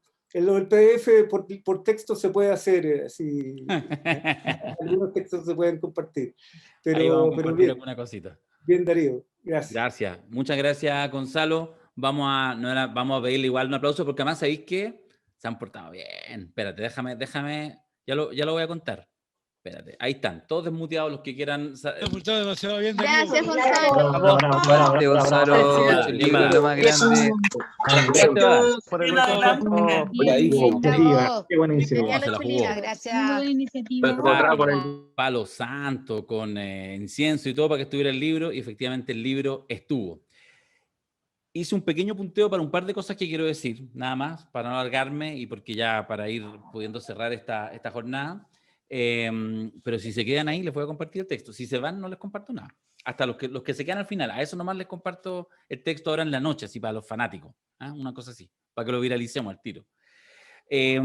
Nada, pensaba yo a propósito de una reflexión que de hecho ayer hacíamos junto con Mirko, a propósito del eclipse de ayer, que me agarró en una metáfora que puede ser súper es simple, es muy sencilla, y que seguramente uno se ha dado cuenta en función de distintas experiencias que tiene en su vida, pero me pasó ayer, de verdad que como que lo reafirmé, comparando mi propia actitud con el eclipse pasado, hace 1 año y medio, en el otro Chile, en la prehistoria de Chile, antes de pandemia y de 18 de octubre, en que me acuerdo que para el eclipse anterior estuve básicamente pegado con los lentes para ver el eclipse, mirando el sol. Me preocupé de eso. Entonces vi cómo avanzando y cómo se iba comiendo el sol y no sé qué, era bonito, era simpático. Y después, por supuesto, ver el oscurecimiento en Santiago un poco. Pero en este eclipse no tuve los lentes a mano y sabía y no los iba a comprar ya. Entonces como que decidí ya, filo, no voy a ver el eclipse. Por lo tanto, no estuve mirando el sol con la protección adecuada, sino que estuve sentado en el patio mirando y no me había dado cuenta como efectivamente ya muy rápidamente se empezaba a sentir el eclipse, se empezaba a sentir la baja de la luminosidad y aparecía este fenómeno maravilloso que no es solamente el minutito en que está el sol más chico, sino que es la progresión de los efectos, lo que uno puede ver en los árboles, cómo cambia ese verde, en la ciudad, en el aire, etc. Lo comentamos ayer, de hecho, lo conversamos incluso con Mirko. Entonces, yo pensaba que el tema del estallido social tiene mucho de eso. Es decir, a veces uno va al estallido social, nos importa, seguramente a todos los que estamos conectados en este rato, nos importa mucho ese tema, por eso estamos acá. Nos interesa reflexionar, conversar, darle vuelta, escuchar perspectiva.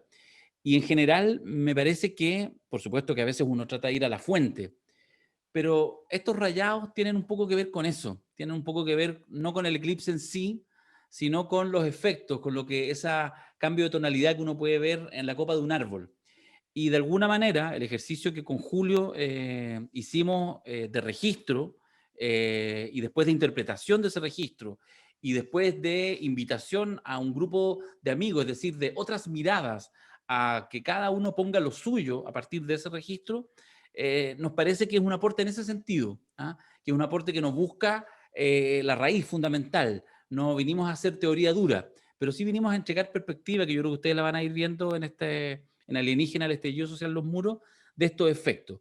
Porque déjenme compartir solo una anécdota muy rápida, que es cuando hicimos el registro con Julio, que fue el 6, 7, 8 y 9 de noviembre del año pasado, fueron 4 días seguidos, y después de eso no hicimos nada, es decir, de hecho nos pasó, un par de días después aparecieron rayados fantásticos, magníficos, no, fue eso. Cuando hicimos el registro y un par de días después bajamos todas las fotografías, miramos, eran casi 2000 fotografías, estuvimos varias horas mirándolas, y en la primera mirada, lo que yo dije, lo voy a develar ahora, fue, qué hueá más fea, porque efectivamente no nos aparecía en el registro con Julio, pero ni un graffiti bello, ni una cosa así como el negro Matapacos al lado con Camiroaga y la Gladys Marín, que tú encontráis 3 cuadras más allá en el GAM, nada de eso, ¿ya? Nada de esos rayados maravillosos, expresión artística. De hecho, hay harto libro y hay harto trabajo que se está haciendo que registra eso, esa ese registro gráfico, ¿cierto? Que es importante, que es muy bello. Pero estas no, porque lo que hay acá son puros amateurs. Por ahí entre medio algún grafitero, por ahí entre medio algún politiquero que fue cabeza de brocha. La gran mayoría son rayados que claramente son hechos y han sido hechos por centenares de chilenos y chilenas que en esos días fueron convocados a una intensidad pocas veces vista. Y en ese sentido, en estos momentos que estamos haciendo este rito, ¿cierto?, de entregar este texto a quien lo quiera mirar, a esta selección de fotografía, pero el análisis que hay sobre eso, nos quedamos con eso, con una mirada ruda, fuerte, sin concesiones, en estado puro, que nos interesa permanentemente mirar. Pensamos que hay ahí un valor de archivo, que hay ahí un valor narrativo y que hay también las miradas de los amigos y amigos que están escribiendo. Voy a decir dos cosas finales. Una es que no puedo dejar de mencionarlo, es que mucho tiempo después, varios meses después, nos dimos cuenta que quizás uno de los hechos en términos de su contenido simbólico más fuerte que tuvo el estallido y sobre todo el proceso represivo de parte de agentes del Estado, de parte del gobierno de Chile en las semanas, meses siguientes, que sigue hasta el día de hoy, estamos con el tema de los presos de la revuelta, etcétera, fue que en esos mismos días, 6, 7, 8 y 9 de noviembre, que con Julio recorrimos estas 9 manzanas adyacentes al lugar donde trabajamos, en esos mismos días, el día viernes 8, Gustavo Gatica perdía sus ojos en Plaza Dignidad. Y nos pasó que ya en este primer registro aparecieron ojos solos, como dibujos, como testimonio, como exigencia, como denuncia. El ojo solo, que es una imagen que seguramente va a perseguir a Piñera y a este gobierno hasta el final de sus días, no solo como gobierno, sino también como personas naturales. Y nos estremeció cuando meses después, en algún minuto ya este año, conversando con Julio, buscamos la fecha en que había sido este terrible atentado contra Gustavo, y eran los mismos días en que nosotros ya estábamos fotografiando. Hay algo ahí que de alguna manera ha teñido también una motivación que junto a mi hermano Julio Bastén le hemos puesto harto amor, le hemos puesto harta tinca. Y finalmente solo decir que queremos agradecer de verdad mucho a través de Gonzalo a la editorial. Nosotros dijimos cuando partimos esto, dijimos ya, ojalá que no nos salgan tantas canas verdes, que sean pocas. Y la verdad que no tuvimos ni un problema. Fue un trabajo muy bello. Gonzalo, Kiko lo abordaron súper bien, les encantó, se entusiasmaron. Florencia Velasco, que fue la correctora de texto, hizo un trabajo extraordinario. Las brutalidades y las torpezas lingüísticas que Julio y yo íbamos poniendo, ella lo iba arreglando amorosamente y con un par de comas y con un par de cambios de posición de palabra lograba que los párrafos tuvieran sentido, así que gran parte también de la claridad del texto se lo debemos a ella. María José Tomás, que ha sido de verdad una presencia súper importante, que nos ha ayudado en todo el tema de la distribución, que está metida ahora en cómo vamos a entregarle los textos a usted, etcétera. También queremos agradecerle. Y a Carlos Altamirano, el director de arte de 8 libros, diseñador, que transformó esto en algo que se ve bello, increíblemente. Nosotros estamos muy agradecidos. De hecho, a Carlos, que no debe estar, pero se lo vamos a entregar después, él sacó este libro, que también está en 8 libros, ahí se llama O sí o no, que es un trabajo precioso, lo compré hace un par de días para probar cómo funcionaba la distribución de 8 libros. Es un texto maravilloso que hemos estado mirando y la verdad que es un hombre con una sensibilidad, entiendo que él ha estado encima del arte de más de 500, 600 libros, así que este es uno más de un trabajo infinito, pero le estamos eternamente, Julio y yo, agradecidos de su trabajo porque transformó un registro que creo que es muy valioso y que ha ido ganando con el tiempo en un libro que se deja ver y que además es un artefacto que yo creo que va a ser muy bello y que lo van a pasar bien. Así que nada más, tengo 8000 cosas más que decir, pero obviamente no las voy a decir porque algo los quiero y algo los respeto. Agradecerles que hayan estado ahí. Si Julio quiere meter la cuchara, la mete nomás. Pero de verdad, agradecerle a ustedes. Ya les mandamos el correo con todas las indicaciones para que nos veamos o el 17 o el 22 o el 23, los que están en Santiago y quieran ir a retirarlo, y el resto les va a ir llegando en los próximos días y semanas. De verdad ha sido un placer compartir estos 3 conversatorios y nada, los voy a desmutear para que nos demos un abrazo, un aplauso y un abrazo todos juntos. Muchas gracias. Autografiado regiones, autografiado regiones. Gracias. Autografiado regiones. Una cosa, me faltó una cosa. 100% conchetumare. Me faltó una cosa. 100%. Espérate, por favor, no sean así. Lo que pasa, les quiero contar algo. Les quiero contar algo, ya lo voy a mutear, ¿viste? Se portan mal. Les voy a contar algo. Lo que pasa es que yo pasé en la tarde físicamente por la editorial, donde está Gonzalo, y él me pasó un libro que yo tengo acá. Ella lo mostró, pero dije, me lo pasó, está con su celofán. Entonces dije yo, ¿cómo lo voy a abrir si no estoy aquí con Julio de partida, si no estoy aquí con ustedes, que han sido parte de esta aventura también porque han confiado en un libro que todavía no estaba impreso? Entonces decidí que este primer libro, por supuesto Gonzalo, que el jefe tiene uno allá, lo voy a mirar y lo voy a abrir aquí con ustedes. Bueno, Darío. Le vamos a sacar el condón. Bien, Darío. El preservativo. Un unboxing. Me emociono. Bueno, Darío. Qué bueno que se Es tu hijo, Darío. Queremos, Darío. Este es el primer libro, querido Julio. Ojalá te ¡Qué emoción! Grande, Julio. Grande, Darío. Dile diente, Darío. Ábrelo nomás. El parto. Ahí está. Para ustedes. Bravo. Rompa, no lo rompa. No lo rompa, no lo rompa. Huélelo. Ahí. Julio. Huele exquisito.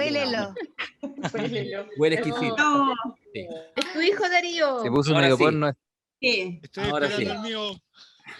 Ah. Iré por él. Julio. Ya, Gracias, chiquillo. gracias. Ahora sí, la vega está completa. Gracias por todo.